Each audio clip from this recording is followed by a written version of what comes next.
Today we're checking out the digital release of Mission Impossible: The Final Reckoning. Does The Final Reckoning follow in its predecessor's footsteps with the demo-worthy transfer that we're all hoping for? Keep watching for the full audio and video breakdown. I'll be sharing my thoughts on the audio,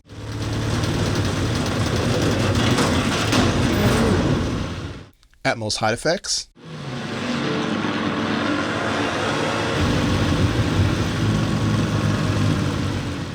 the bass performance,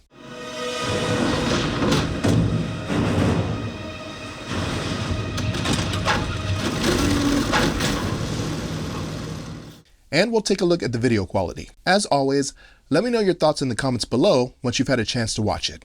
Let's discuss.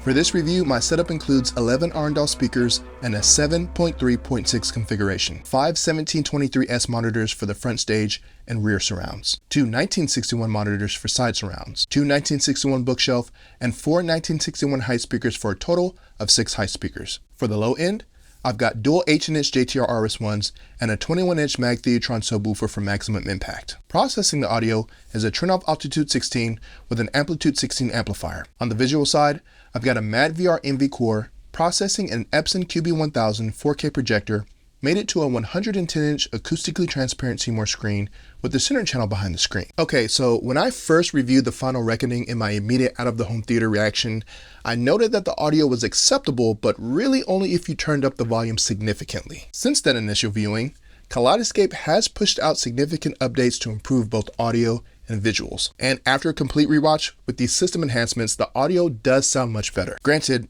I have no idea what those system enhancements actually entail.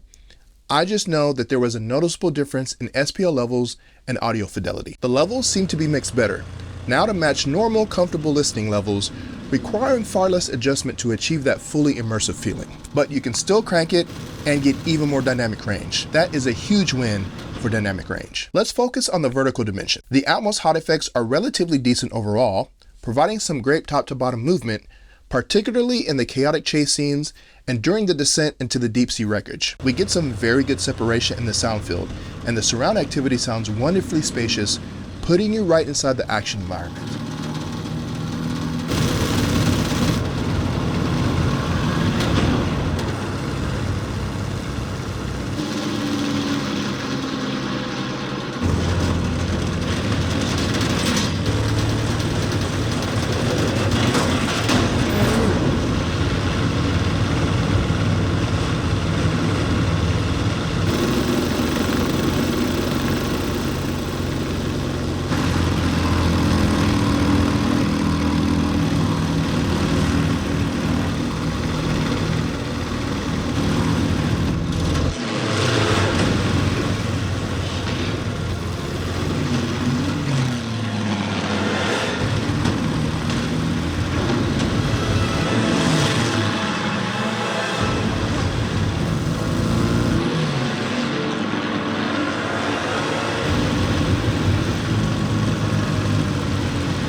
Dialogue, as is typical for this franchise, is clean and prioritized, coming through the center channel nicely, even during the most intense firefights. But, as I've noted before, there is one major sequence that still doesn't quite live up to its potential. The massive climactic scene where Ethan Hunt is desperately trying to retrieve the hard drive while hanging off of the side of the transport plane. You're in the middle of a high altitude fight for survival, right next to a massive propeller, yet there's still not much bass.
That deep physical rumble that would accompany a colossal machine moving at high speeds is simply absent, which just doesn't seem accurate to real life. Moreover, during this high-stakes plane sequence, the height activity could have been more immersive. What we needed was a relentless visceral rush of wind and aerodynamic effects swirling and tearing through the overhead channels to truly sell the dizzying height and speeds. Instead, the top channels felt oddly restrained, missing a prime opportunity to utilize that vertical space for maximum immersion.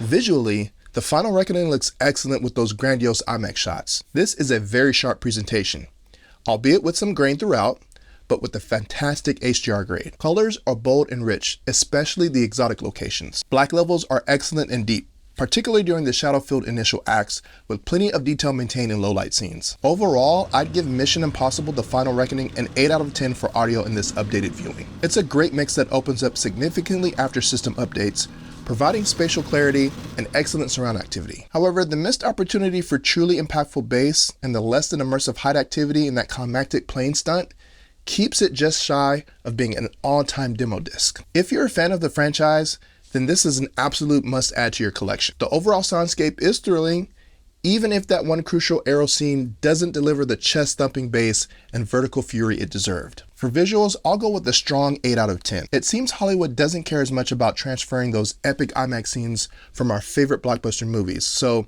it's refreshing to see that with Mission Impossible, the IMAX scenes are faithfully reproduced for digital release. So, what are your thoughts on The Final Reckoning?